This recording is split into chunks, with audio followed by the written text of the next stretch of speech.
Esta é a América do século XVIII. A América antes da máquina. E este é o povoado de Greenfield, uma comunidade típica de uma nação ainda tranquila.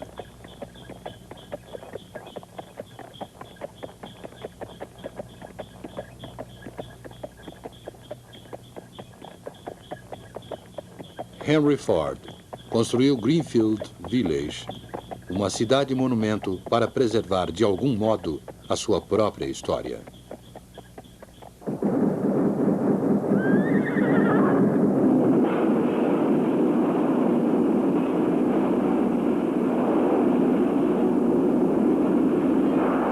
A Revolução Industrial, seu início nos Estados Unidos. Um filme da Enciclopédia Britânica. Versão brasileira, Alamo.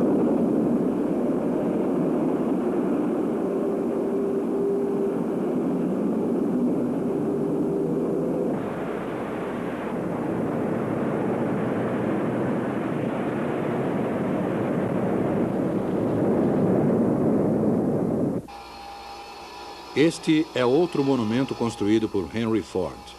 Em termos de quilômetros, a fábrica da Ford, no Rio Rouge, fica a uma pequena distância de Greenfield Village, porém, em termos de tempo, fica a séculos de distância. Aqui a matéria-prima é moldada, montada e, finalmente, sai da linha de montagem como um produto acabado. É um processo simples e lógico. No entanto, isto representa uma evolução além dos sonhos mais fantásticos do homem do século XVIII.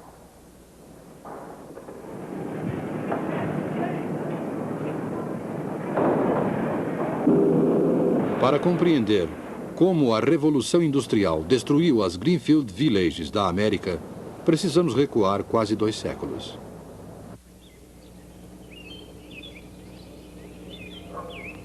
A vida nos povoados era simples. O objetivo do trabalho era a satisfação das modestas necessidades de uma nação essencialmente agrícola. O artesão especializado trabalhava sozinho em sua oficina.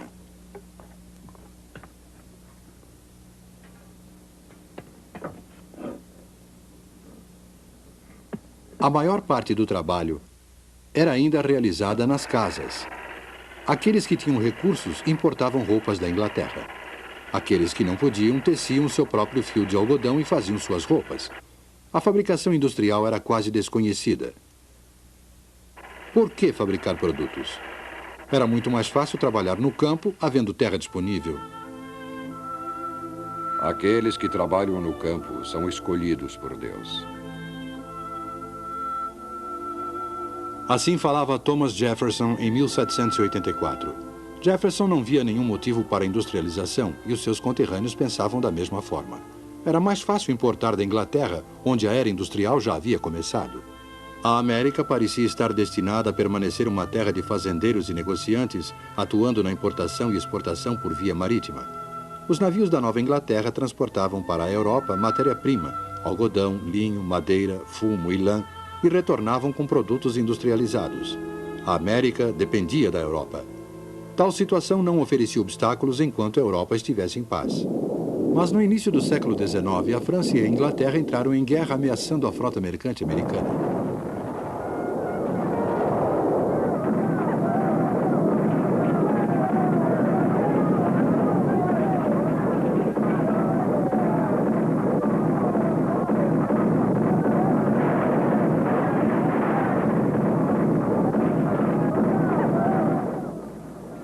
Em retaliação, os Estados Unidos decretaram um embargo da exportação de produtos.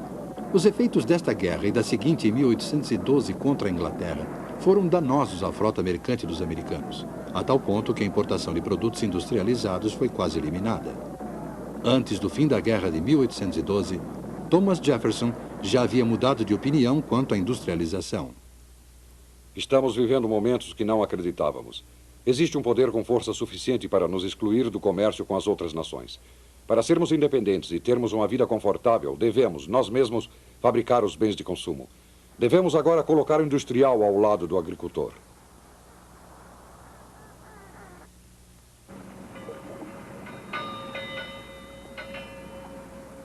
As condições mudaram. A América, completamente ilhada da Europa, precisava ser industrializada. Os comerciantes da Nova Inglaterra, sem condições para operar os seus navios, procuravam novas formas de investimento. Alguns anos antes, um inglês chamado Samuel Slater havia lhes mostrado um caminho. Aos 20 anos, vi um anúncio em um jornal americano onde se ofereciam máquinas modernas para beneficiamento do algodão. E como eu tinha sido aprendiz na fábrica inglesa do Sr. Richard Arkwright, que desenvolvera a máquina para a fiação de algodão, achei que essa máquina faria sucesso na América.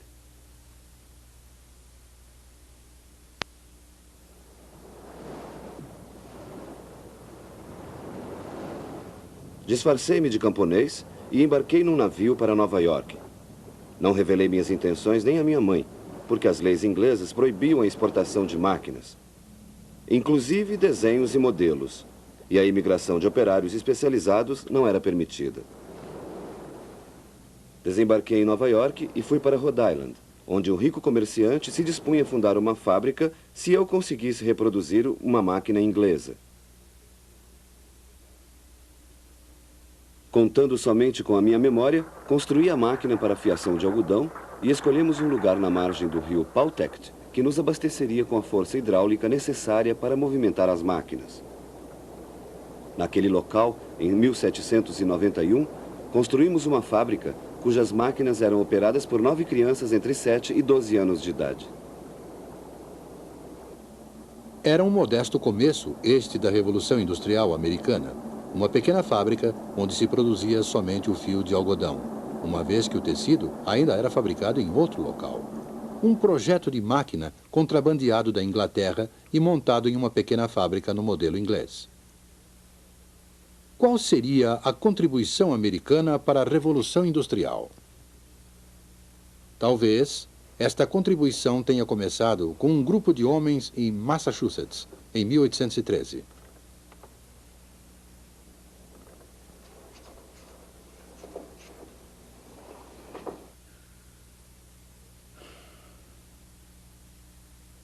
Bem, aí está.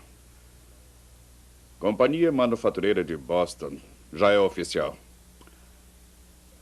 Esperemos que tenha êxito. É claro que alcançará êxito, Francis.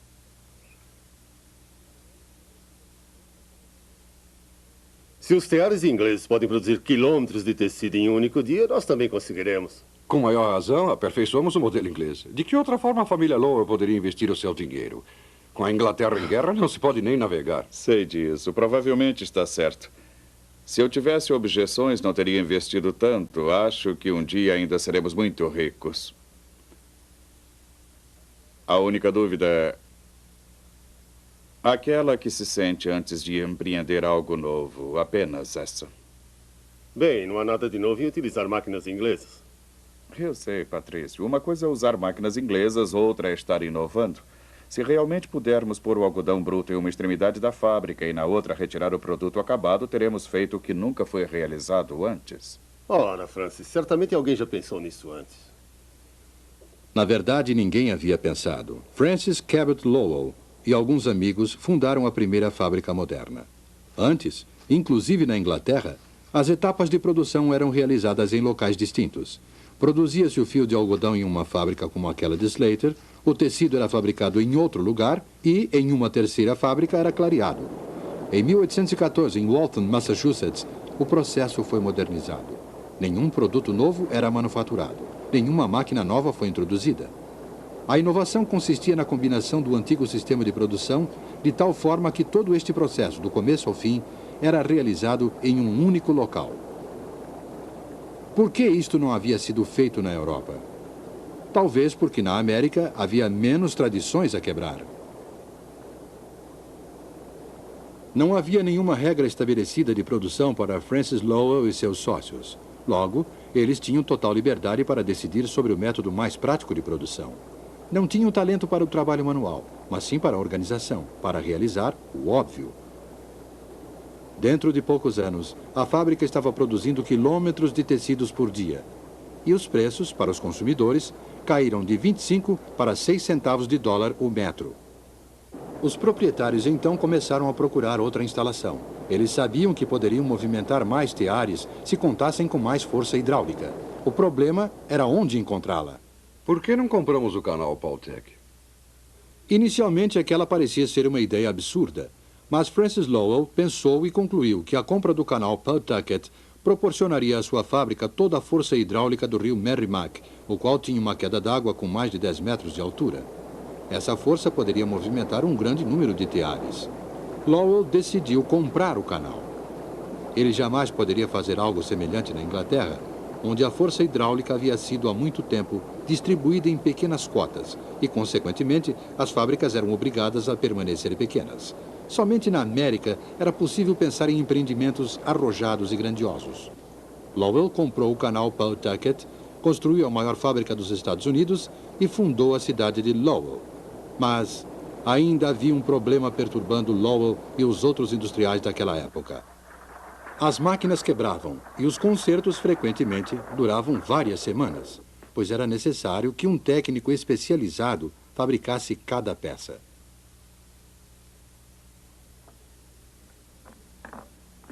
Uma arma, por exemplo, era ainda obra de artesão. Cada peça era cuidadosa e lentamente moldada à mão. Por isso, a proposta de Eli Whitney para o secretário do Tesouro parecia absurda em 1798. 10.000 mosquetes. Fabricarei 10.000 mosquetes em 28 meses.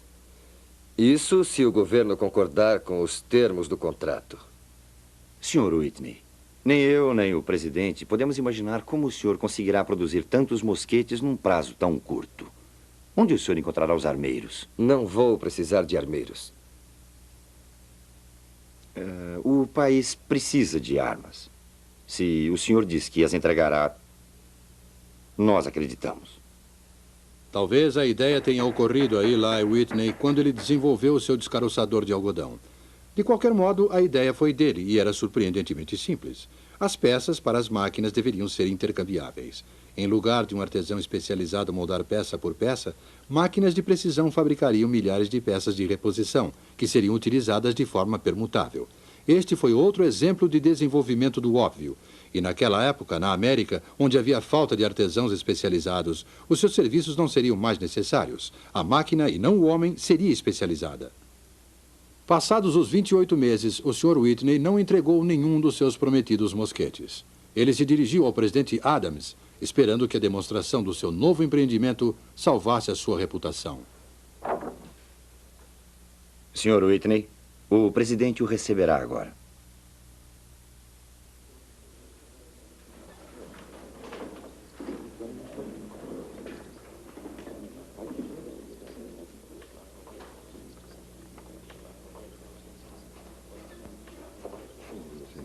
Está muito bem. Veja, senhor. Veja bem aqui esta área. Está realmente claro.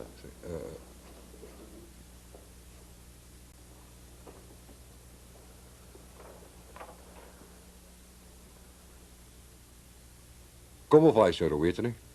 Senhor presidente, senhor vice-presidente, senhores. Sr. Whitney, todos nós sabemos que o senhor não cumpriu as obrigações contratuais com respeito aos mosquetes. Reconheço, senhor. Reconheço e lamento não ter cumprido o contrato. Todavia, pediria somente que os senhores mesmos verificassem. Aqui temos uma peça acabada de mosquete, feita por um artesão de acordo com o que eu chamaria de modelo antigo. E aqui temos um estoque completo de peças de mosquetes, fabricadas pela máquina. As peças são totalmente idênticas. Agora, eu pediria ao senhor presidente que pegasse ao acaso uma peça de cada pilha, as montasse e mostrasse aos membros do gabinete que, sem nenhum treinamento especial, o senhor pode montar um mosquete com essas peças.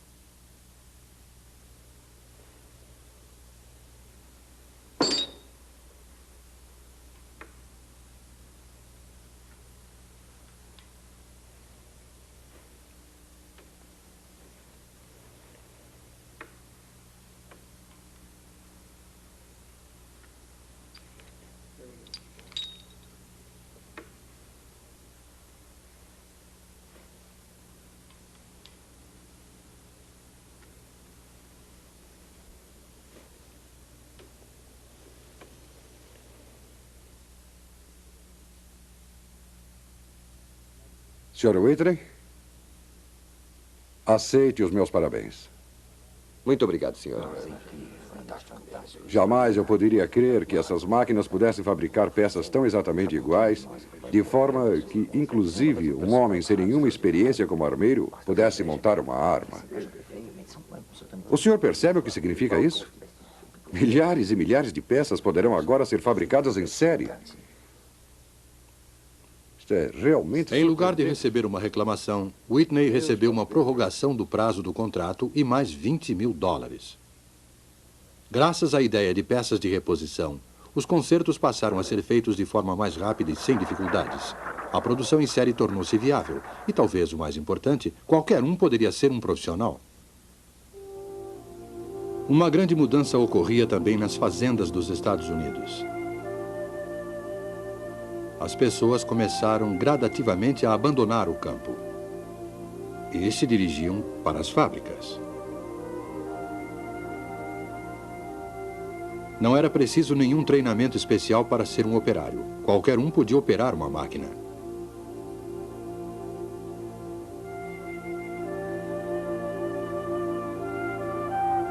Onde havia concentração de máquinas, também havia concentração de pessoas. As cidades começaram a inchar. Em Nova York, em 1790, a população era de 33.131 habitantes. Em 1820, 123.706. Em 1840, 312.852.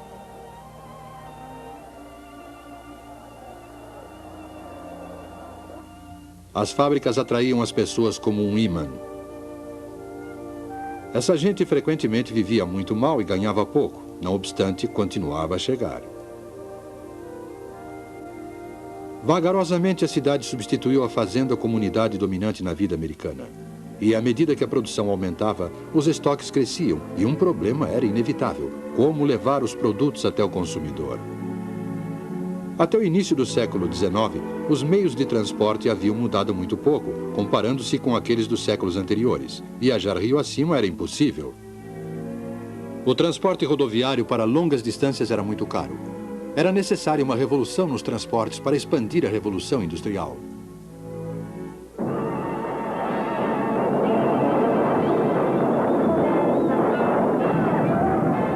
Em 1825, o canal Erie foi inaugurado com fogos de artifício, parada e um solene lançamento de água do canal no Oceano Atlântico.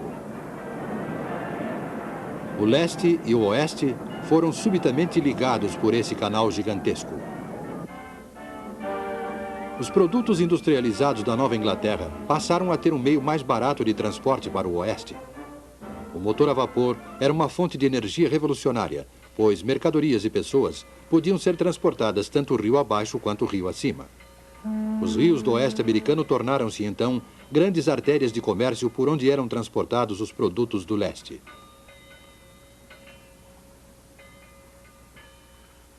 Mas o fato mais importante ainda estava por acontecer. Com a ferrovia, a vastidão territorial americana não era mais um obstáculo, e sim uma riqueza. Trilhos ferroviários podiam atravessar todo o território. Os industriais tinham diante deles o maior mercado da história.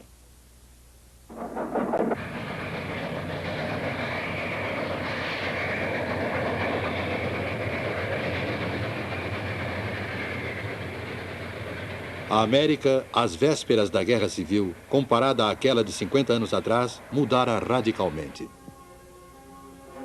Quase um quinto da população americana já havia migrado para as cidades. A indústria estava solidamente estabelecida, principalmente no Nordeste. Confinada aos limites da ferrovia, a indústria também beneficiava o Oeste emergente. Mas, se o Norte era agora a terra da indústria, o Sul ainda era a terra do algodão. A Guerra Civil seria não somente uma guerra entre Norte e Sul, mas uma guerra entre agricultura e indústria.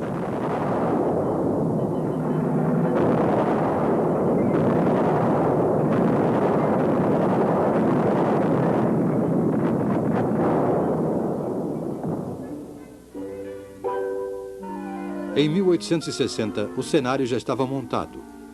As máquinas, principalmente inglesas, já haviam sido introduzidas. sob a liderança de Francis Lowell, foi iniciada a produção em uma mesma fábrica de produtos acabados.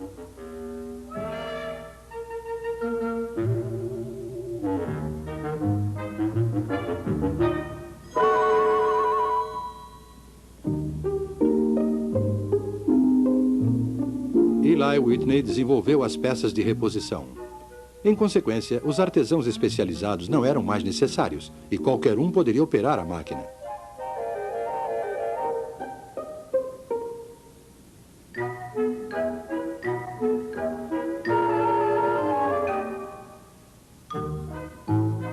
A força hidráulica foi substituída pelo vapor. E mais tarde, passou-se a utilizar o carvão para gerar o vapor. A mão de obra para operar as máquinas veio da zona rural e uma rede de ferrovias, canais e barcos a vapor transportavam as mercadorias através da imensidão do país. No período de 50 anos, o velho mundo chegara ao seu final.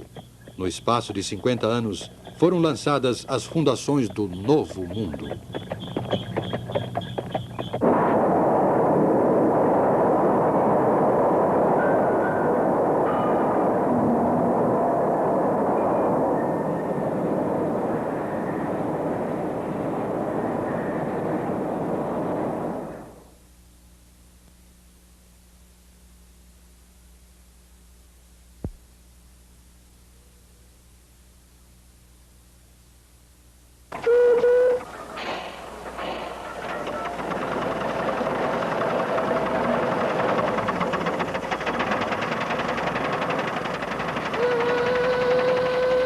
A Revolução Industrial na Inglaterra.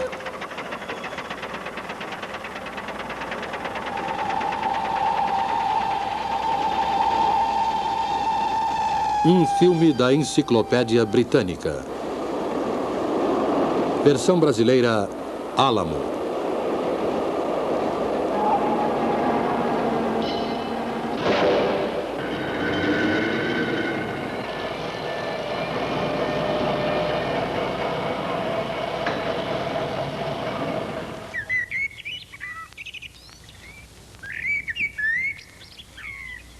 Voe com sua imaginação até a Inglaterra. Imagine a condição socioeconômica daquela nação há 200 anos. Era uma Inglaterra muito diferente da que conhecemos nos dias de hoje. Uma Inglaterra de aldeias tranquilas, de fazendas e pequenas propriedades rurais, de extensos pastos abertos e grandes florestas. Muitas regiões haviam evoluído pouco desde a Idade Média. A maior parte da população dedicava-se à lavoura ou exercia outras atividades rurais. O padrão de vida era baixo. As fazendas eram pequenas e as técnicas de cultivo eram rudimentares. O ciclo de culturas era quase desconhecido, assim como desconhecidas eram as técnicas de aumento de produção de alimentos. Havia pouca coisa para os carneiros comerem durante o inverno. Só o que Deus mandava para eles. A maioria morria. Agora vamos verificar as condições da manufatura, especificamente na área têxtil. Naquela época, a manufatura de lã era o grande alicerce da prosperidade inglesa. Em todas as casas, encontrava-se uma roda de fiar, e em todas as aldeias, um tear manual. Esse método de manufatura foi denominado sistema doméstico.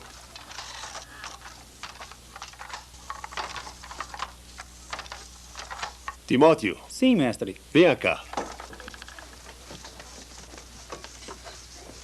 Continue esse trabalho, você consegue. Na sociedade inglesa, os mestres tecelões habitavam nas aldeias ou no campo, com todo conforto, e levavam adiante os negócios com capital próprio. O mestre também executava o trabalho manual, e quase todo o processo de beneficiamento de lã era realizado em sua própria casa. Além do seu tear, o mestre tecelão era proprietário de uma fazenda de 1 a 6 hectares, com alimento para os porcos, aves e algumas vezes para uma vaca. Possuía um barril de cerveja de fermentação caseira, uma roupa de trabalho e outra para os domingos. Tanto os aprendizes quanto os artesãos dormiam e comiam na casa do mestre tecelão.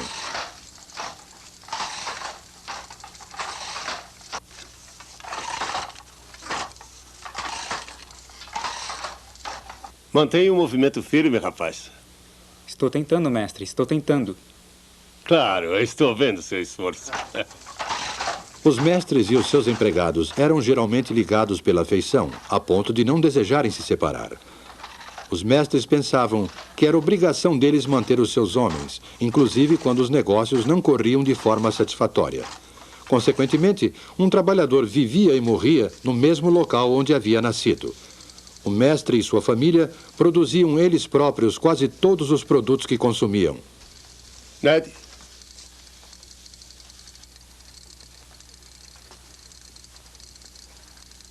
O que você acha? Ah, ele parece um campeão, não é? Eu vou fazer um casaco bem bonito. Ah, você é um menino de sorte. Agora pode ir. Ei, Ned! Valha-me Deus! Eles cultivavam na fazenda os cereais que os alimentavam, manufaturavam o tecido de lã com que se vestiam e satisfaziam as demais necessidades com o produto da venda do tecido por eles manufaturado.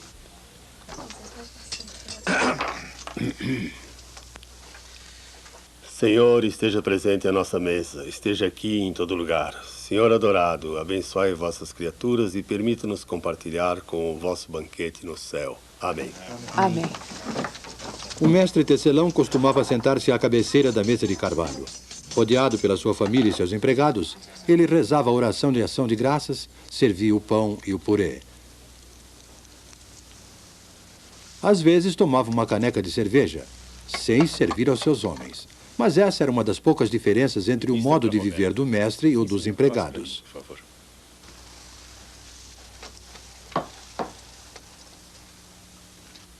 Há muito ainda para você aprender na arte da tecelagem. O pagamento é muito pouco para o aprendiz. Dinheiro não é uma coisa boa no bolso dos jovens.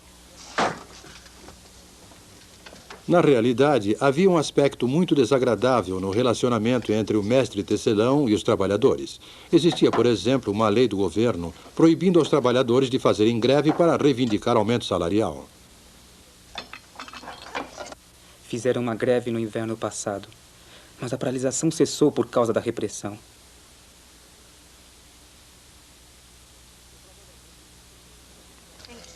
O trabalhador dificilmente se arriscava a fazer greve e não podia procurar trabalho em outro lugar. Recebia uma remuneração irrisória pelo seu serviço.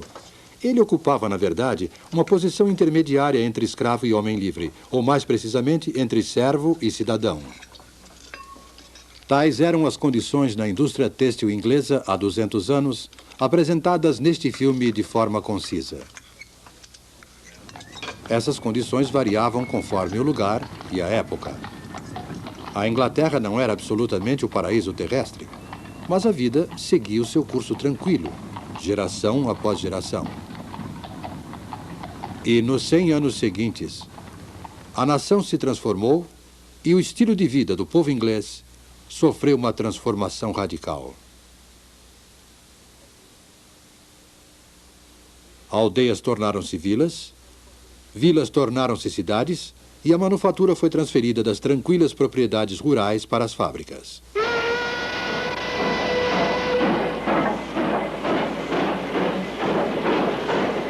Essa transformação é chamada de Revolução Industrial. Podemos dizer, sem correr o risco de simplificar demais, que 3 tipos de máquinas destruíram o velho mundo e construíram o novo. A primeira foi a máquina de fiação. A segunda, o tear mecânico. E a terceira, o motor a vapor.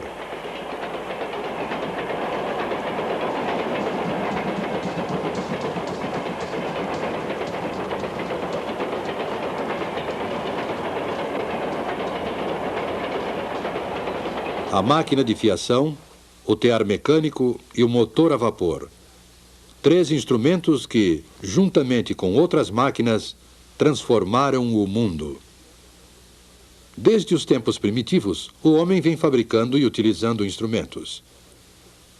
O instrumento executa um trabalho pequeno, visto que os músculos do trabalhador fornecem a força e o seu cérebro a habilidade. Séculos e séculos de fabricação e de utilização de máquinas. No ano de 1765, há mais de 200 anos...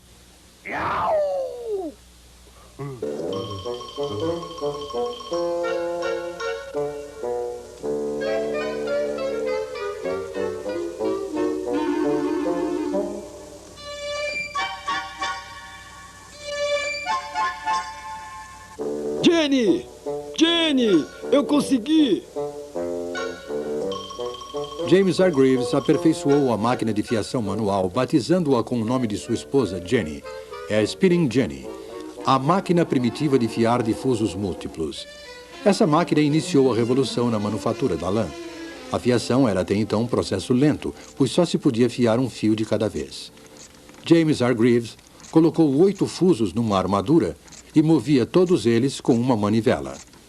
Dessa forma, fiava 8 fios simultaneamente. A engenhosidade de Hargreaves lhe angariou o desagrado dos seus companheiros fiandeiros, que temiam perder o trabalho por causa da máquina.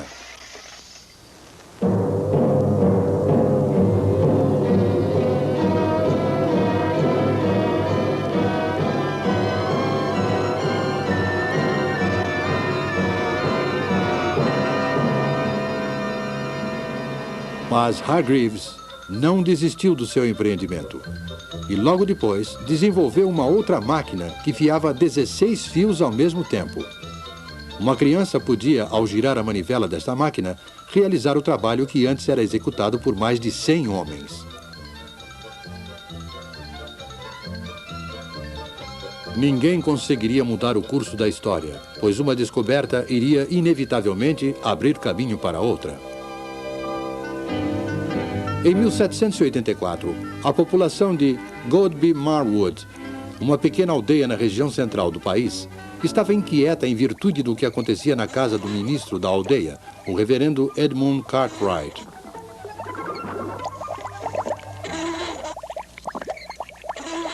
Acontecem coisas muito estranhas ali naquela casa. Parecem coisas do diabo.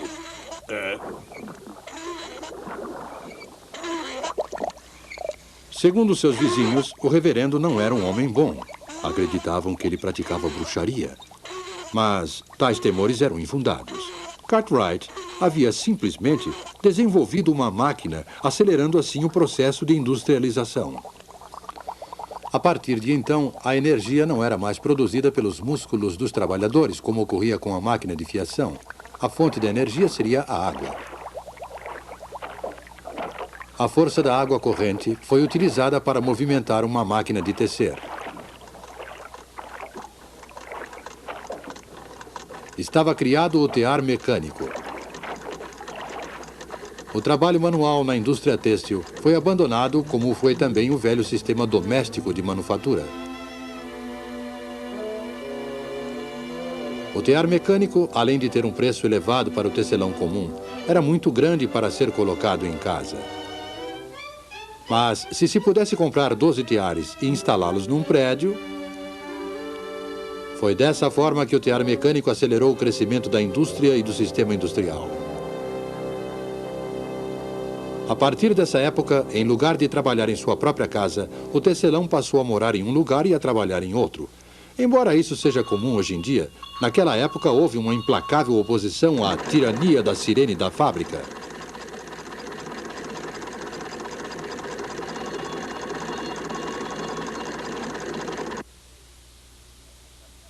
Houve tempos em que eu tinha vontade de jogar as minhas lançadeiras no chão. Mas a máquina que daria o maior impulso à Revolução Industrial ainda estava por vir.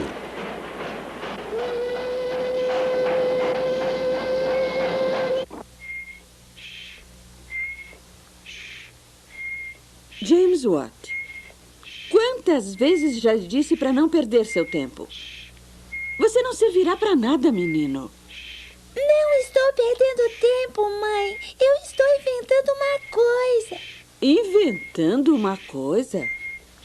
O que você está fazendo, menino? Nada demais, mãe. Ainda não tenho certeza, mas acho que é o motor a vapor. A história em torno do jovem Watt e a chaleira de sua mãe não é mais do que uma lenda. O primeiro motor a vapor foi, na verdade, desenvolvido por Thomas Newcomen em 1705 e era utilizado para retirar água das minas de carvão. Um dos motores de Newcomen foi levado para a oficina de Watt para conserto.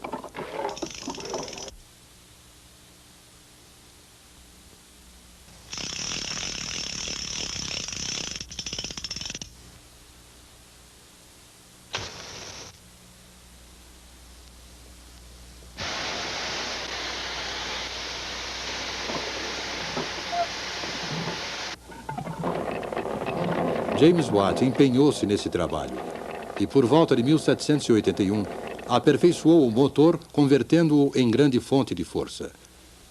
Essa era uma força barata e podia ser utilizada para dar movimento a todos os tipos de máquina.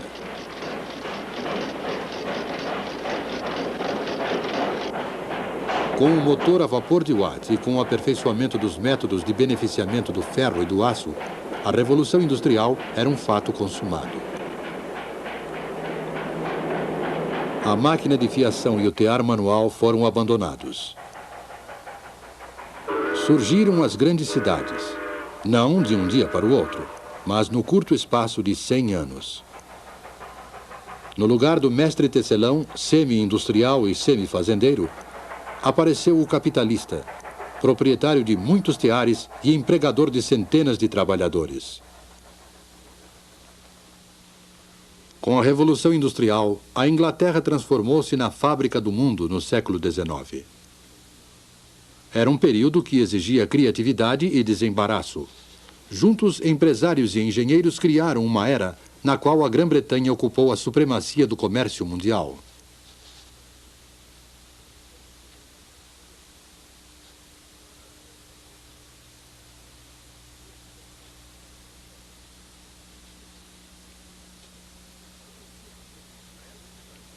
Parecia haver motivos suficientes para grande otimismo. Ser um inglês no início do século XIX significava ter acesso, se fosse um inglês rico, a todas as comodidades e prazeres que o mundo podia oferecer. E a grande massa da população? A maior parte da população caía cada vez mais na indigência e na miséria.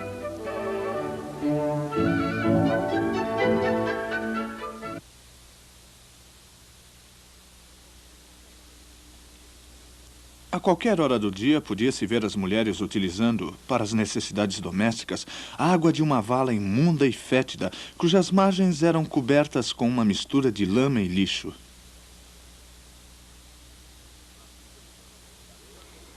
A vida do trabalhador inglês, incluindo mulheres e crianças, era uma luta miserável pela sobrevivência, tendo dois inimigos, o empregador e a máquina. Sim, senhor. Comecei a trabalhar na tecelagem quando tinha 7 anos. Meu horário de trabalho é das 5 da manhã até as 8 da noite. Conversa de escravos. Os trabalhadores do período feudal não foram tão aviltados e escravizados quanto os pobres trabalhadores do norte civilizado.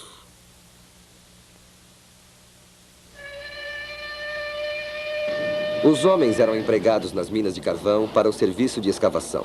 Seus instrumentos de trabalho eram as picaretas e as pás. As mulheres e também as crianças eram encarregadas de arrastar a carga do carvão bruto de uma extremidade à outra através dos túneis subterrâneos.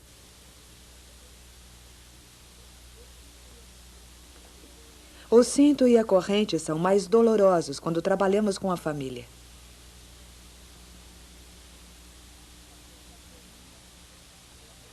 É comum as mulheres largarem a carga e caírem da escada.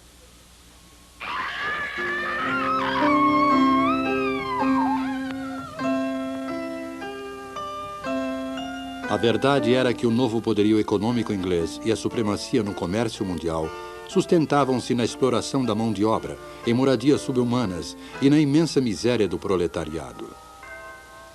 Era esta a civilização prometida pela máquina?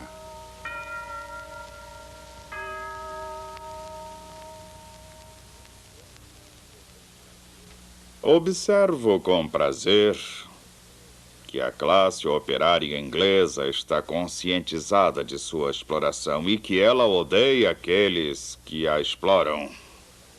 Há uma diferença no comportamento dos trabalhadores. Alguns deles mal nos cumprimentam.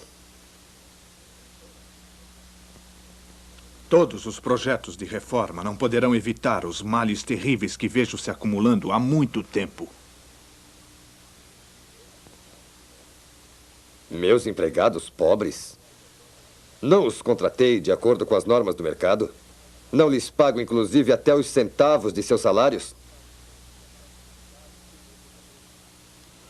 Segundo o Dr. Arnold, o problema social era dramático e a Inglaterra seria fatalmente tragada por uma revolução civil sangrenta.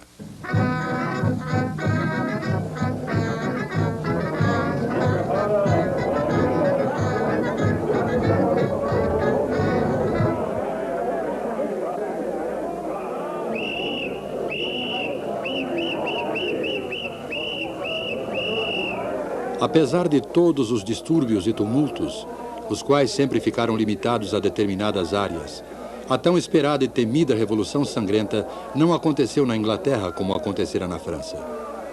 E isso por dois motivos principais. O primeiro foi a reforma. Durante anos, houve muito debate público pela reforma dos males sociais causados pela Revolução Industrial. Em 1842, o Parlamento aprovou a primeira de uma longa série de reformas. A Lei das Minas. Determinou que, a partir daquela data, o trabalho de mulheres e crianças menores de 10 anos nas minas de carvão estava proibido. Em 1847, a Lei das 10 Horas. A jornada de trabalho de mulheres e crianças na indústria têxtil não deveria ser superior a 10 horas.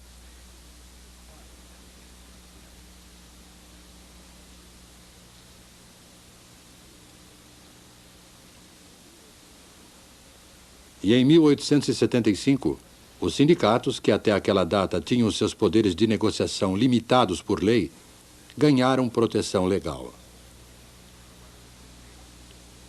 A partir de então, o operário tinha o amparo legal para se reunir com seus companheiros em defesa de melhores condições de trabalho, redução da jornada e aumento salarial. A produtividade foi o outro motivo. Assim como a reforma, ela evitou que os problemas sociais da industrialização causassem uma revolução civil. Na época do trabalho manual, antes do advento das máquinas, a produção de um sapato exigia aproximadamente 18 horas de trabalho, pois um único artesão executava todas as etapas de produção. O artesão sentia-se gratificado pelo seu talento. Mas, para sobreviver, era obrigado a trabalhar muito para compensar sua baixa produtividade, que era inevitavelmente baixa, dado que ele só podia executar uma única operação por vez. O acabamento podia ser excelente, mas o preço do sapato feito à mão era elevado e, consequentemente, poucas pessoas podiam pagá-lo.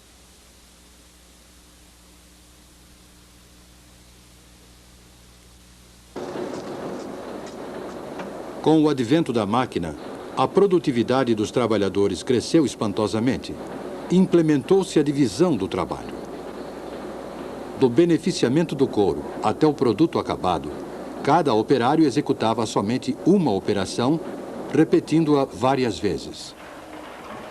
Desde que o couro estivesse beneficiado, um sapato podia ser produzido em menos de 20 minutos, ao invés de 18 horas exigidas pelo método artesanal.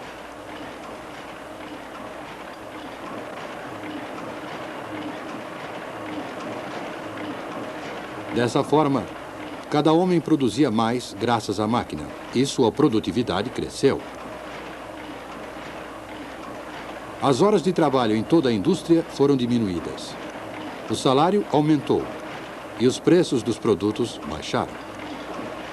Assim, o operário podia comprar o seu próprio produto. Mais pessoas podiam se beneficiar da crescente riqueza do país. Essa foi a promessa da máquina e da Revolução Industrial. É verdade que essa promessa ainda não se cumpriu inteiramente. Mesmo assim, é uma promessa de benefícios materiais para todos.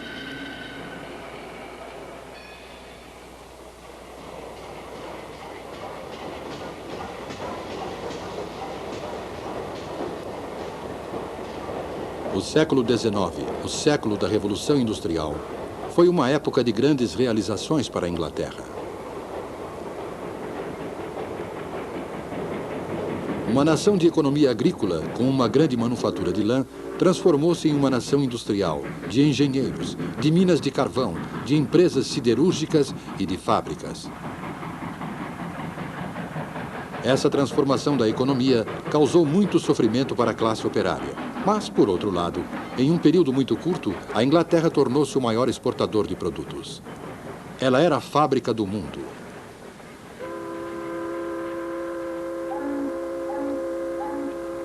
Além de exportar locomotivas, motores a vapor, têxteis e outros produtos acabados, talvez o que mais a Inglaterra exportou foi a industrialização.